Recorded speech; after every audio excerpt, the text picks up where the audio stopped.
Hey guys, Rochelle here with Amethyst Ascension. If you're new here, welcome, and if you're returning, thank you so much. I know, broken record.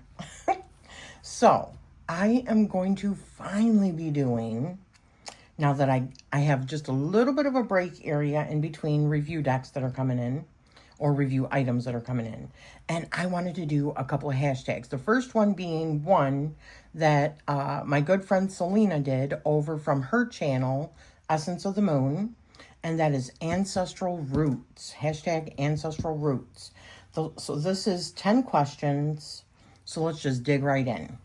So it says, in this tag, we reflect on how ancestral energy weaves through our spiritual journey, whether through tarot, oracle, bones, runes, or dreams. We follow the thread that leads us back to the stories, wounds, gifts, and voices of those who came before. So this was also Selena's very first tag also that she created. So the first prompt is a deck that connects you to your bloodline or family history. So the deck that I chose is the Witch Sister Tarot. And this is because these are Scottish witches. And I am Scottish also in my lineage. I have a decent size percentage of Scottish. I don't remember exactly. Maybe like 15%, maybe 18%, something like that. And I feel like these are my ancestors calling out to me. I think this is just a powerful deck. And of course it's witches also. And although I do have some witches in my lineage, even beyond my grandmother, because my mom's mom was a witch. But I found out that my family line on both my mother's and my father's side, there were witches at like Salem and Ipswich and what was the other town? It was right by there.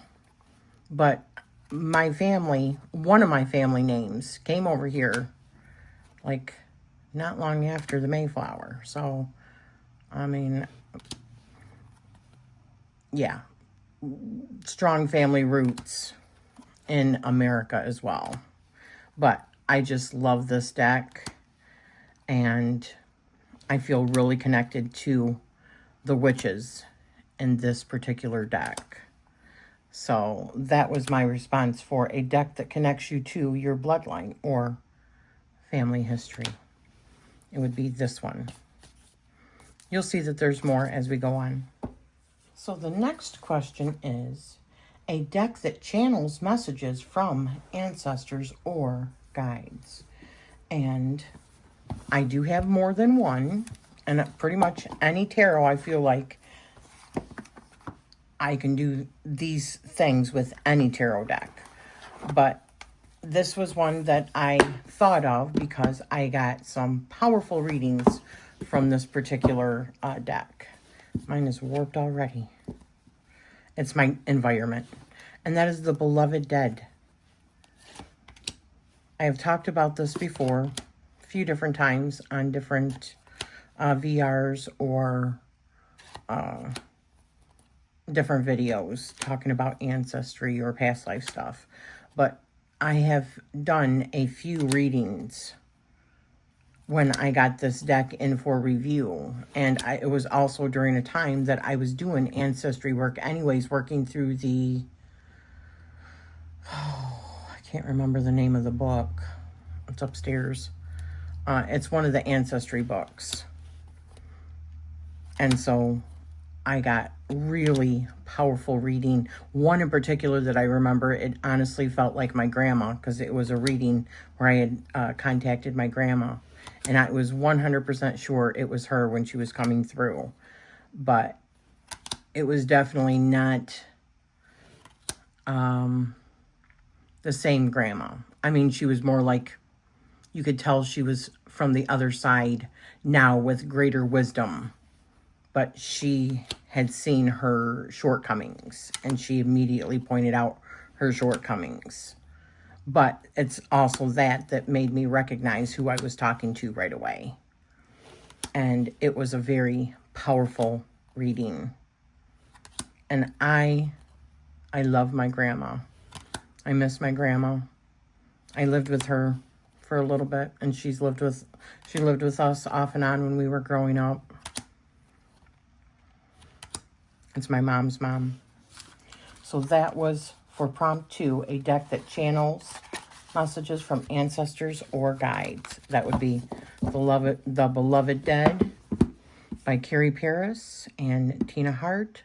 And it is an awesome deck for channeling and necromancy. So the next prompt is a deck that you use during Samhain, Day of the Dead, or ancestral altars. And The Beloved Dead is one of them, and this is another one. And I got them around the same time that I was doing the ancestral work. And this is the ancestral. Granted, I've done work before that also, but it was just with like tarot, right? But this is the Ancestral Magic Divination Kit. And I've shown it before. It comes with a pendulum. I got 2 expansion packs for it. The Witches expansion pack and the Magic expansion pack. And it comes with the actual book that came with it, plus the 2 expansions, and then a pendulum board.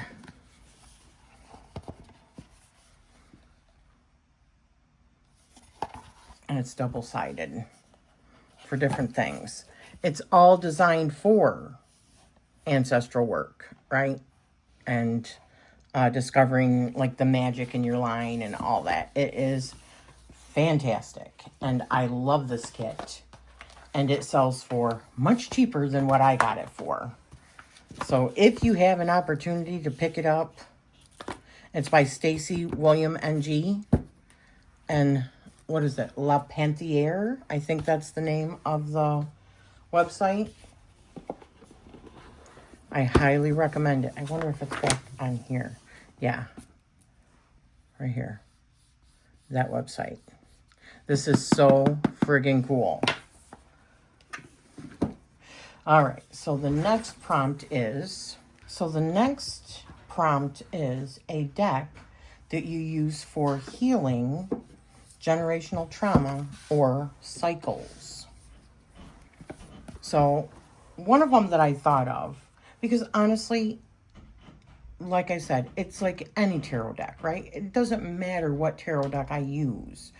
So a lot of these, because it's ancestral themed, I'm just going with different oracle decks. There are some tarot in here, but the majority are oracle decks. And so I chose this one, the Earth, Moon, and Shadow Oracle. I think this is absolutely a stunning deck. And it's designed to work with shadow work and wounds, generational wounds. And just, essentially just working on you. Working on your shadow, which is usually generational wounds, right? Or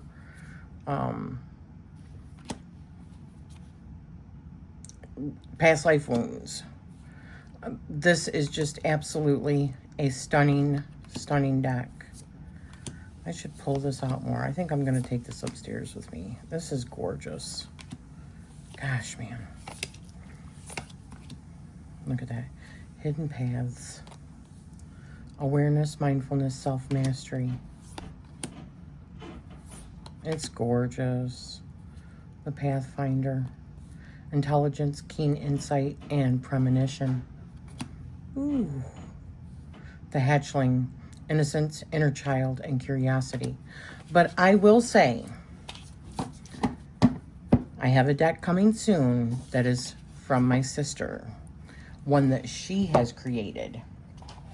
And the first time I seen it, I had a visceral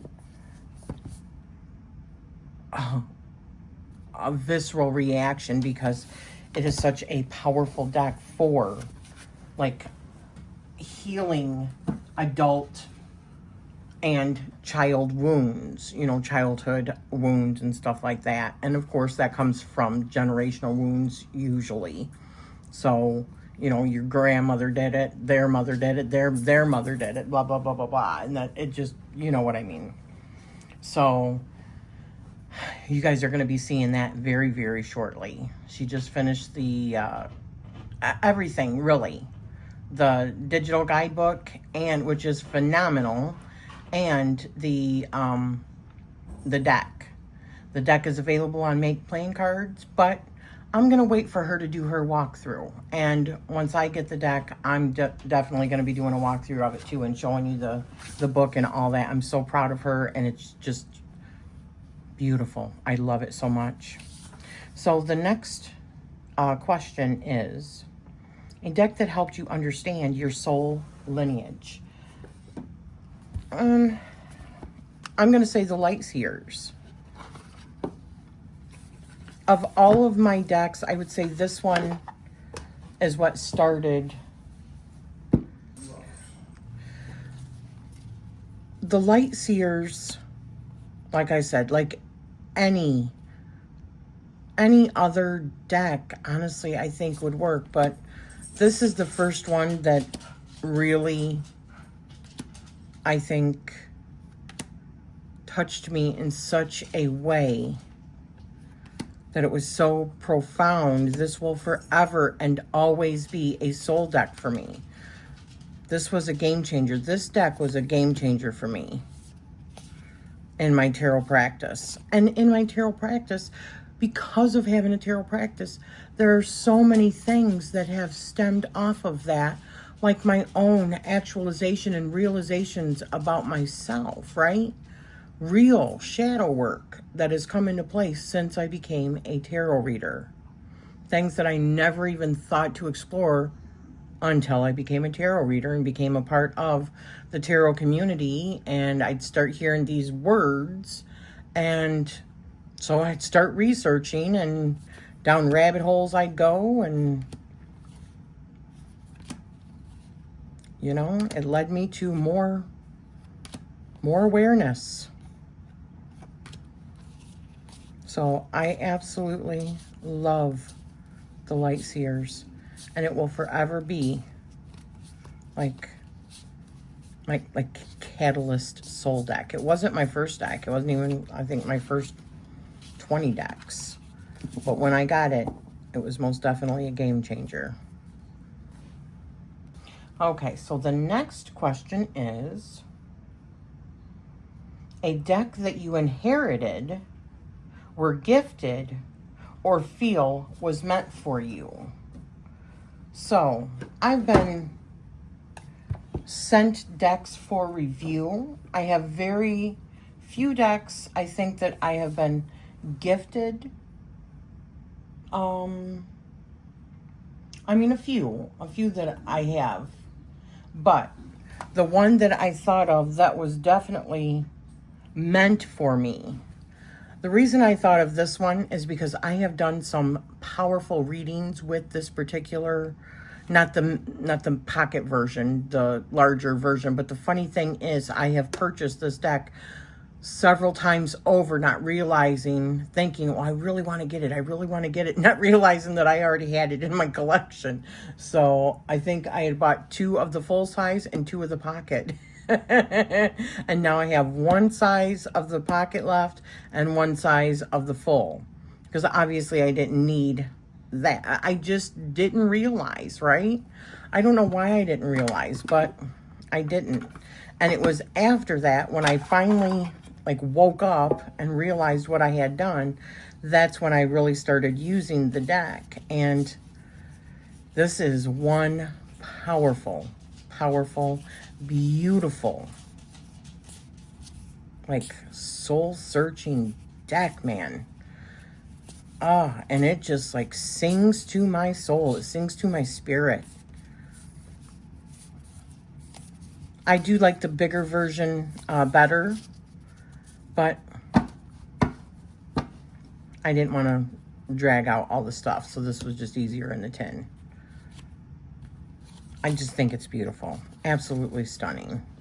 So I would say it's the Mystical Shaman's Pocket Oracle. And the reason why I felt like it was for me is because I purchased it so many times, not realizing that I had purchased it so many times, right? So until I finally friggin' used it. So then the next prompt is a deck that represents your cultural roots or ancestral land. So I chose this one, Camelot Oracle, A Quest for Wisdom Through the Arthurian World, by John Matthews, and the artwork or illustrations is by Will Worthington. So the same creators as the Wheel of the Year Tarot. I think that's Wildwood Tarot. That's terrible. Because Camelot is where they believe that now Glastonbury is, and my family, through tracking my lineage and my name, we were granted lands by William the Conqueror in 1066, and the Doomsday, whatever it's called.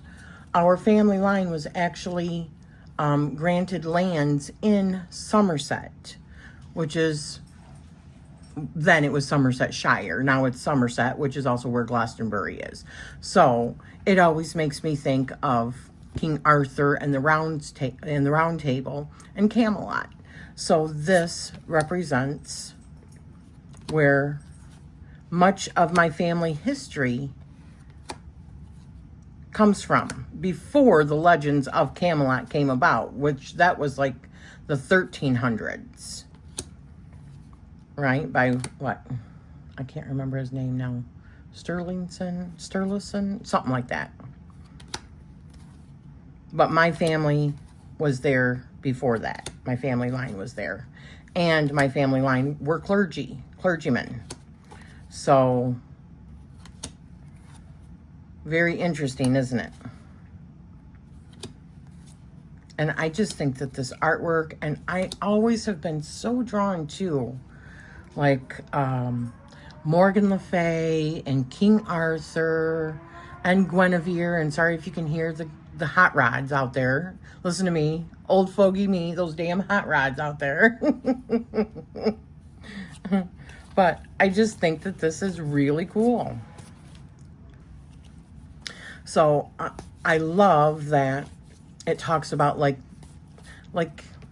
Avalon, Avalon, and the priestesses and stuff that came from Avalon.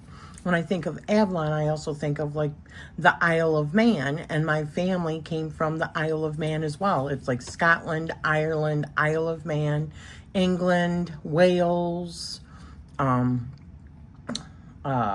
Sweden, and Denmark, and Norway, and Germany, all in that area. That's like pretty much, I mean, like 90% of my lineage is all in those areas. And then I still have like a little bit of Native American, Asian, and I'm like a melting pot. My lineage is like a melting pot, but it's namely the ones like 90% of English, Scottish, Irish, German, what I said. So I chose the Camelot Oracle for this particular prompt. So the next prompt is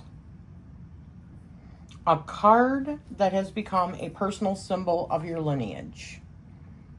I don't really have a card that has become a personal symbol of my lineage. Maybe the star card, because I did read the Law of One material, which was a channeling that happened in the 80s by a group of people.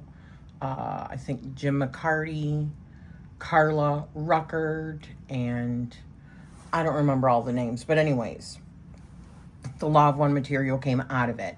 And in the Law of One material, these particular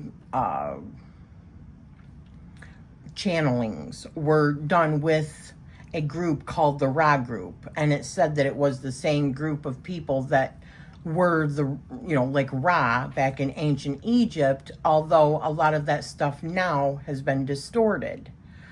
And they said that the only card that is not depicted correctly from the tarot archetypes, which is all the major arcana archetypes, is the star card. They said that that is not correct, and that those were archetypes that were given by them in, you know, ancient times, so 2,000 plus years ago. And this is only the major arcana. If I remember, I'll refer you over to the Law of One material. There's a whole bit on the tarot in it. And I do kind of believe that, because there's so many mysteries that are revolving around the tarot and the archetypes. Now, the major arcana. Minor arcana came later. But, which is also where we see like playing cards and stuff like that, right? So the trumps is what I'm talking about, those archetypes.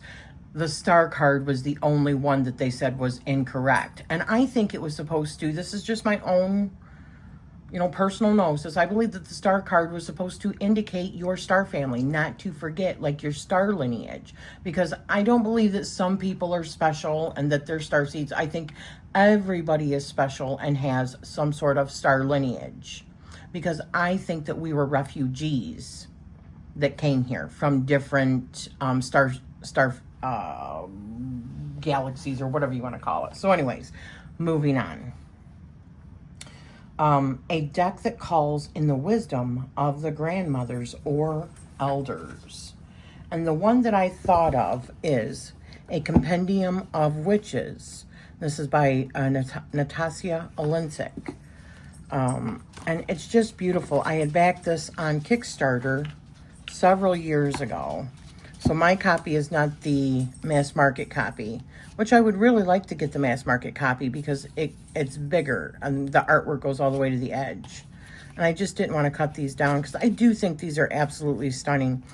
But I feel like when I use this, I am channeling all these previous witches that have come before. And what a witch looks like, right? A witch can be many different things from different cultures. So I feel like these are the ancients,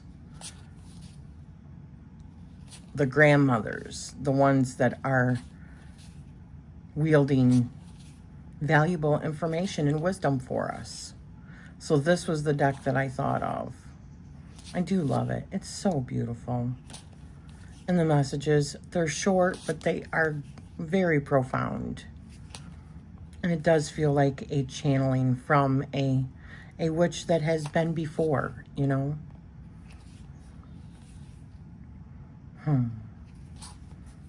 Isn't it amazing? Absolutely wonderful.